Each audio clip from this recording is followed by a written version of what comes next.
నమస్తే రమ్మగారు. నమస్తే చే మంచి సరదా కథ చెప్పండి రమ్మగారు. చందమామ కథల్లో చైనా జానపద కథలు, జపాన్ జానపద కథలు, అలా ఏమిటో రష్యా జానపద కథలు బోల్డ్ వస్తాయి ఉంటుంటాయి. 60స్లో వచ్చింది ఒక కథ బాగుంటుంది. ఒక ఊళ్ళో ఒక రైతు భార్య ఉన్నారు. కొంచెం సంపన్నులే వాళ్ళు. ఆ రైతు భార్యకి ముందే పెళ్ళయింది చిన్నతనంలోనే. పెళ్ళైతే ఆ ఊళ్ళలో ఇవన్నీ సర్వసాధారణం బహుశా. అతని పేరు ముజో, ఆ పెళ్ళైన మొగుడు పేరు. కానీ అతను చిన్నతనంలోనే చనిపోయాడు. బాల్య వితంతు అనమాట అమ్మాయి. కొంచెం ఒక మాదిరి వయసు వచ్చేసరికి అతను చనిపోయాడు. చనిపోతే అమ్మాయికి మళ్ళీ పెళ్లి చేశారు. ఈ రైతుని చేసుకుందనమాట. కానీ అమ్మాయికి ఆ ముజో అంటే చాలా ఇష్టం. అతను చాలా మంచివాడు, పిల్లని బాగా చూసుకునేవాడు.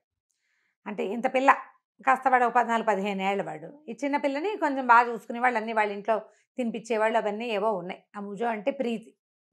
అయితే ఏమైంది, ఒకరోజు వాళ్ళిద్దరు కలిసి పొలంలో పనిచేసుకున్నారు. గిర్రాలు ఉన్నాయి, గుర్రం ఉంది, ఇల్లు వాకిలి ఉన్నాయి, బంగారం గింగారం ఉంది. సొంతంగా పని చేసుకునేవాడు అతను రైతు. భార్య మరి మొగుడు పని చేస్తుంటే ఈవిడేమి రుబాబు చేసుకుంటుంది, ఆవిడ సానం మోసుకుని పోయి అక్కడ కూర్చునేది. అయితే ఏమైంది, సరే ఓ రోజు అన్నం తీసుకెళ్తే ఉప్పురాళ్ళలో ఏదో మర్చిపోతే ఇతను ఏమన్నాడు, ఏమే ఎండలో నుంచోబాక ఆ చెట్టు కింద కూర్చో, నేను పోయి గుర్రం మీద వెళ్ళి తీసుకొస్తాలే, ఇక్కడే కూర్చొని తిందామని భార్యని చెట్టు కింద కూర్చోబెట్టి ఆ రైతు ఇంటికి పోయాడు. ఇంటికి పోతే ఈవిడ చెట్టుకు పోదు కనుక చూస్తుంటే అట్నుంచి పైనుంచి ఎవడో ఒకడు వస్తున్నాడు. కొంచెం విచిత్రమైన వేషధారణ, చాలా తమాషాగా ఉన్నాయి బట్టలు, అతను టోపీ మరీ విచిత్రంగా ఉంది.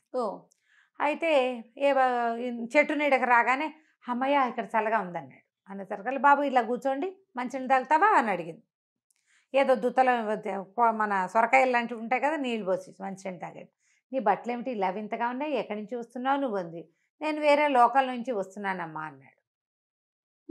ఏ లోకం అంది. ఆ లోకమేలే, ఏదో లోకం, వేరే లోకం అన్నాడు. అనేసరికి ఈవిడేమనుకుంది, ముజో చచ్చిపోయాడు కాదు, అలాగా బాబు ఆ లోకంలో ముజో కనపడ్డా నీకు అంది. అనగానే ముజో కనపడ్డాడు అన్నాడు వాడు. ముజో కనపడ్డాడు అనేసరికి అయ్యో పాపం ఎలా ఉన్నాడు, ముజో అంటే నా పంచ ప్రాణాలు, పెళ్లి చేసుకున్నా కానీ నేను మర్చిపోలేదు, ఈసారి కాస్త ముజోకి వెళ్ళినప్పుడు మీ ఆవిడ పెళ్లి చేసుకుంది కానీ నేను మర్చిపోలేదని చెప్తావు అని చెప్పింది. చెప్పేసరికి దానికేమమ్మా చెప్తాను, పాప ముజోకి బట్టలు అన్నీ చిరిగిపోయినాయి అనగానే ఈవిడేమంది, అయితే సరేలే పాప ముజోని బట్టలు కుట్టించుకోమను, నేను పెళ్లి చేసుకున్నా మర్చిపోలేదు, ఆ మాట 4-5 సార్లు చెప్పింది అనమాట. చెప్పి ఏం చేసింది, మొగుడు ఏం చేశాడు, ఈయన పై కోట ఏదో ఉంది, ఆ కోట చెట్టు కింద పెట్టిళ్ళాడు. ఆ కోట్లో చిన్న డబ్బుల మూట ఉంటే బంగారు నాణ్యాల మూట తీసి ఆ చేతిలో పెట్టి, ముజోని చక్కగా ఏదైనా కొనుక్కొని తినమను, మంచి బట్టలు వేసుకోమను, సంతోషంగా ఉండమను, ఇక్కడ ఈయనతో పని తీరిపోయాక నా జీవితం ఇక్కడ అయిపోయాక వచ్చి ముజోని కలుసుకుంటానని చెప్పి వాడను పుచ్చుకుని వెళ్ళిపోయేసరికి సరే తీసుకున్నాడు, అలాగేనమ్మా అన్నాడు. వాడటు దాటాడు, మొగుడిటు వచ్చాడు. వచ్చేసరికి ఈవిడ ఇట్లా శోకరసంతో కూర్చుని కళ్ళు తుడుచుకుంటాను.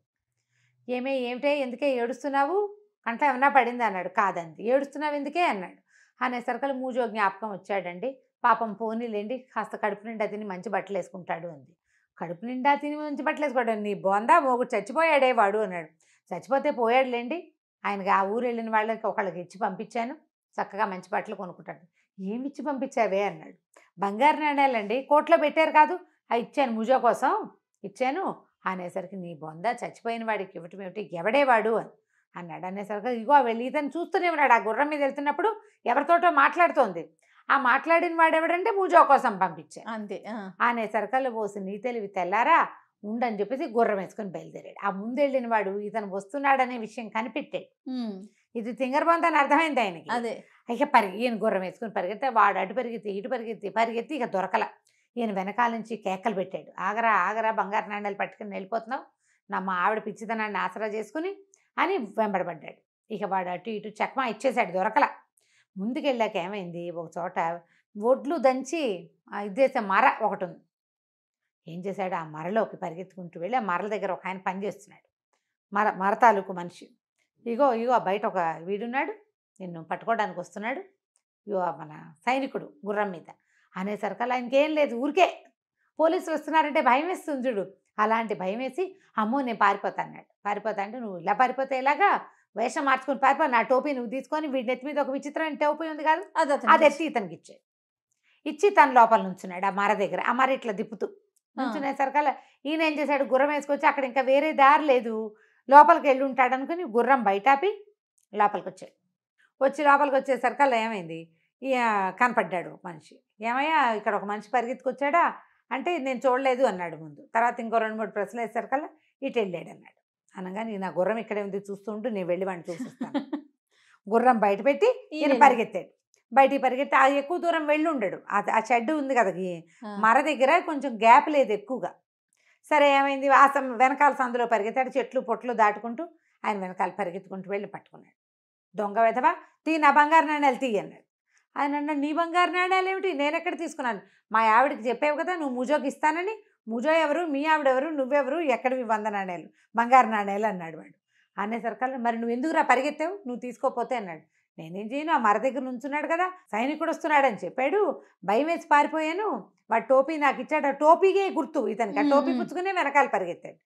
అనేసరికల్లా ఓరివేధవా వాడే నా దుర్మార్గుడు అంటే, వాడే చెప్పాడు వీళ్ళు సైన్యం వస్తుందని భయపడి నేను పారిపోయాను, నేను ఇక్కడ దీనికి లైసెన్స్ లేదు మరకి, ఎప్పుడో ల్యాప్స్ అయిపోయింది, భయపడి పారిపోయాను అన్నాడు. కొంచెం పరకాయించి చూస్తే ఈయన గుర్తొచ్చింది, ఈ మరవాడు ఆయనకి తెలుసు.